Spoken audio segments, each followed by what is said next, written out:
আপনারা জানেন যে আমাদের মাননীয় গণপ্রজাতন্ত্রী বাংলাদেশ সরকারের মাননীয় প্রধানমন্ত্রী আমরা গতকাল একটা বাজেট দিয়েছি।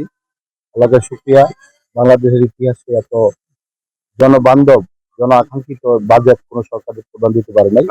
আপনারা দেখেছেন গতকাল বাজেট দেওয়ার পরে সারা বাংলাদেশের সহ সারা পৃথিবীর যতগুলো সংস্থা আছে, আমাদের ডোনার কান্ট্রি প্রত্যেকটা সংস্থা থেকে এই বাজেট প্রতি অভিনন্দন এবং শুভেচ্ছা জানিয়েছেন।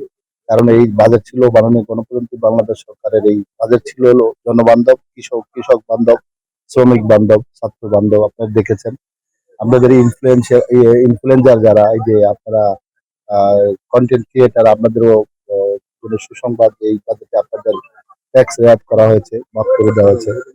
তো আমরা মাত্র 3 মাসের মাথায় আমাদের এই শরীয়তপুরকে আমি বলেছিলাম একটা আধুনিক এবং গর্বিত শরীয়তপুর বানানোর জন্য মাননীয় প্রধানমন্ত্রীর নির্বাচনী প্রতিশ্রুতি অনুযায়ী আমাদের 31 দফার কর্ম ধারাবাহিকতায় আজকের এই যে জিওবাগ মানে নদী ভাঙ্গন কবলিত মানুষের পাশে মাননীয় প্রধানমন্ত্রী আমাদের আহ পানি সম্পদ মন্ত্রণালয়ের মন্ত্রী শহীদুদ্দিন চৌধুরী ভারত দেশের আজাদ এমনিভাবে আমাদের সহযোগিতা করেছেন। এই জন্য আমরা শরীয়তপুরবাসী মাননীয় প্রধানমন্ত্রী এবং মন্ত্রী পরিষদ সবাই প্রতি আমরা কৃতজ্ঞতা প্রকাশ করছি এবং আল্লাহকে শুকরিয়া প্রকাশ করছি যে 3 মাসের মাথায় মানুষের এই আকাঙ্ক্ষাকে, মানুষের এই অন্তরের অনুভূতিকে সরকার প্রধান গুরুত্ব দিয়ে আমাদের এই কাজটা করে দিয়েছেন। এবং আপনারা দেখেন এখানে শত শত মানুষ আজকে খুবই আনন্দিত এই উৎসব মুখর অবস্থায় যে তাদের বাড়িঘর গুলা ভাঙছে না। সেই জন্য আমরা এই 3 মাসের মাথায় যে ব্যাক করতে পারবো এটা আল্লাহকে শুকরিয়া আমরা নিজেও চিন্তা করি।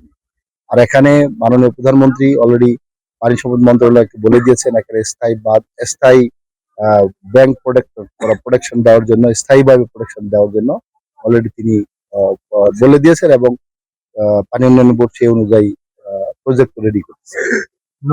আমাদের শুধু ওখানে না, আমাদের নদী শাসনের জন্য আমাদের সংস্থা আছে, সেখানে নদী শাসন করার দায়িত্বে আমাদের পানি উন্নয়ন বোর্ড আছে, আমাদের বিআইডব্লিউটি আছে, তারা করবে। কিন্তু এর বাইরে অন্যভাবে বালি উত্তোলন করার কোনো সুযোগ নেই।